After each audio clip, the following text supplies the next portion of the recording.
noches, señoras y señores, bienvenidos a Tiempos Modernos. El cine de la Segunda Guerra Mundial nos ha acostumbrado a ser testigos de hazañas espectaculares que casi siempre se quedaron en el celuloide. Sin embargo, existen personajes que realizaron hazañas de las de verdad, que en algunos aspectos van más allá que algunos guionistas soñaron. El que hoy nos ocupa es uno de estos. Solo la asfixiante corrección política o imperante ha evitado que tenga el relato cinematográfico que su aventura sin duda merece. Me refiero a Otto Skorzeny, el hombre cuya principal hazaña, liberar a Mussolini por encargo de Adolf Hitler, eclipsó la realización de muchas otras proezas, cada una de las cuales da para un libro o una película. No es por casualidad que un día los aliados le calificaran como el hombre más peligroso de Europa. Esta es su historia. Otto Skorzeny fue un oficial de las SS nacido en Austria, dato nada baladí por cuanto fue decisivo para que Hitler, que también era austriaco, le encargase la tarea de liberar a Mussolini cuando este fue encarcelado por el rey en 1943, una vez que los aliados habían desembarcado en territorio italiano. De impresionante apariencia física, Skorzeny era conocido como Scarface por los aliados debido a la cicatriz que le surcaba el rostro, fruto de los duelos librados en sus años universitarios en Viena. Los aliados tenían buenas razones para temerle.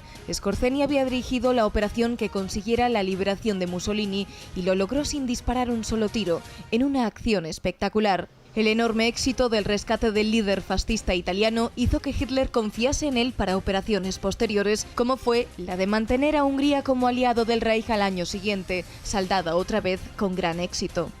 A fines de ese mismo año, en 1944, se le encargó a Skorzeny infiltrarse tras las líneas norteamericanas durante la última gran ofensiva alemana en la Segunda Guerra Mundial, la jugada de Hitler en las Ardenas. Skorzeny, con unos pocos comandos que hablaban inglés y vestidos con uniformes estadounidenses, sembró el pánico en la retaguardia aliada durante una semana, obligando a Eisenhower, comandante en jefe aliado, a vivir recluido durante ese tiempo.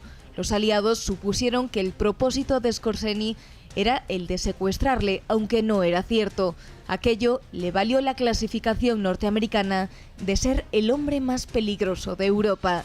Tras la guerra, el coronel de las SS fue hecho prisionero y fue encerrado durante 3 años bajo la jurisdicción del ejército norteamericano, pero escapó de su internamiento y se estableció en Madrid.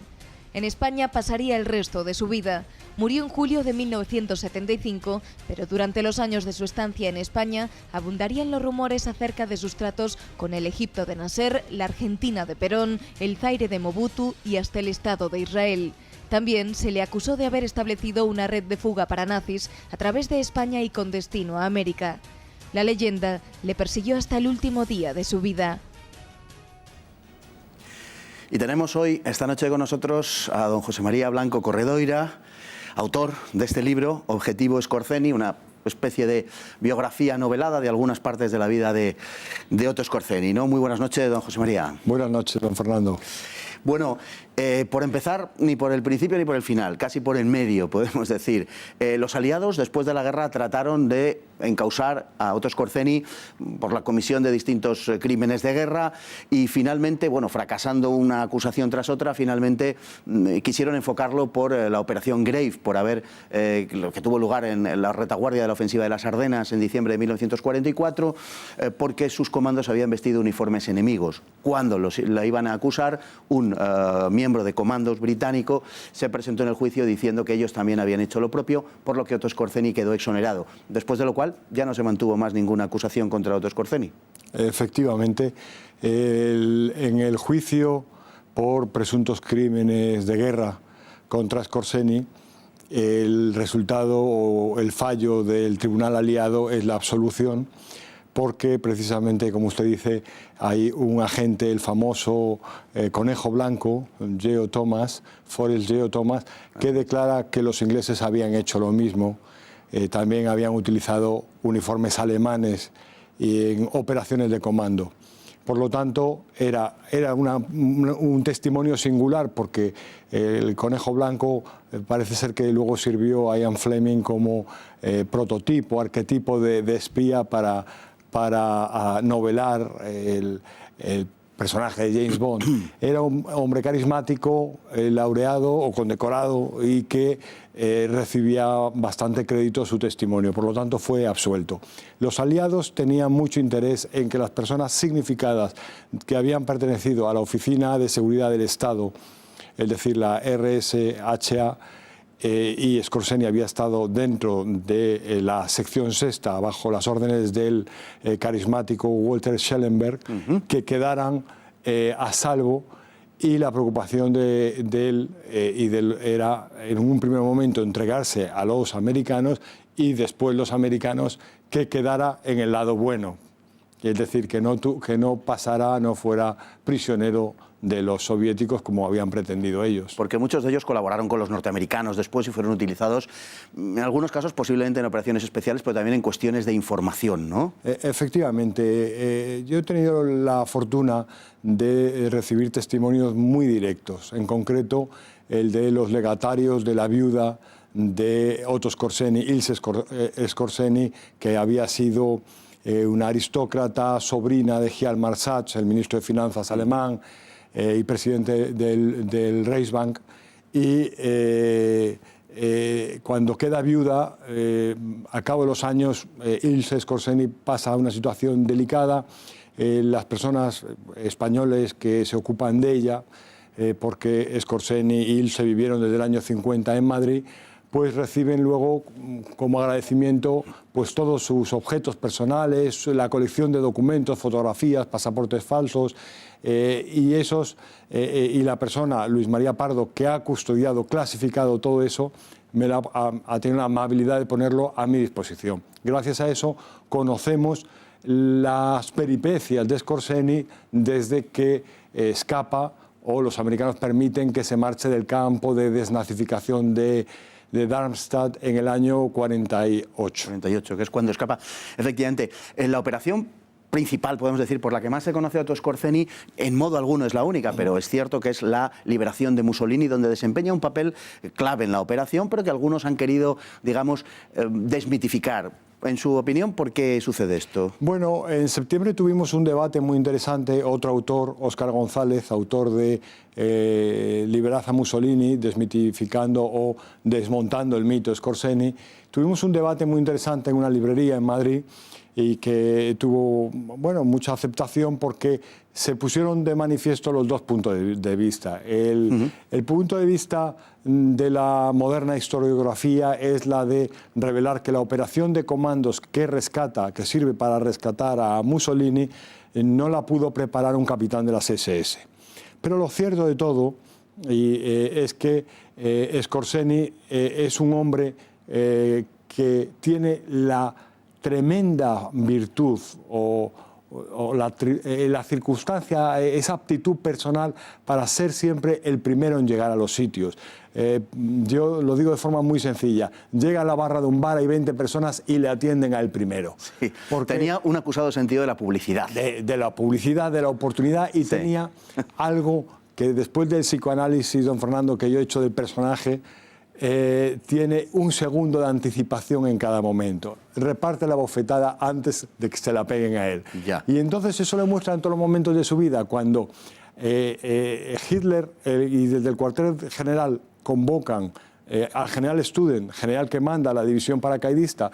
El mismo día llaman a Skorzeny y a otros oficiales. Hace una especie de casting para saber a quién le van a encargar las labores de información en Italia para al día, esto es, en cuanto se supo que había sido arrestado por el rey de Italia, Mussolini.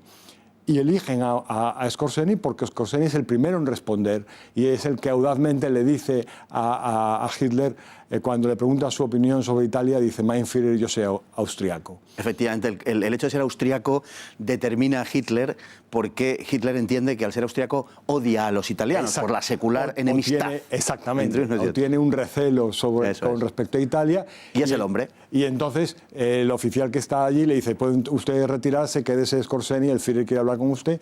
Y entonces, a partir de entonces, por eso la participación de Skorzeny en el rescate de Mussolini, hoy desmitificada, tiene que ser matizada en varios elementos. Primero, fue elegido personalmente por Hitler. Segundo, todos han reconocido, hasta los oficiales que entendían que habían sido ninguneados después, que la labor de información en esas semanas para descubrir el verdadero paradero de Mussolini había sido esencial, la labor de Scorseni. Scorseni, y finalmente, y esto es donde Óscar González tuvo que darme la razón en ese famoso debate, los paracaidistas tuvieron la enorme candidez de permitir que de los planeadores que desembarcan en Campo Imperatore, yo tuve la oportunidad de ir el año pasado para ver in situ la dificultad del terreno, que yo digo en broma que el Hotel Campo Imperatore es como colocar la Venta Arias encima del Peñalara. Tiene la virtud de ser el oficial de mayor graduación de los que aterrizan en Campo Imperatore.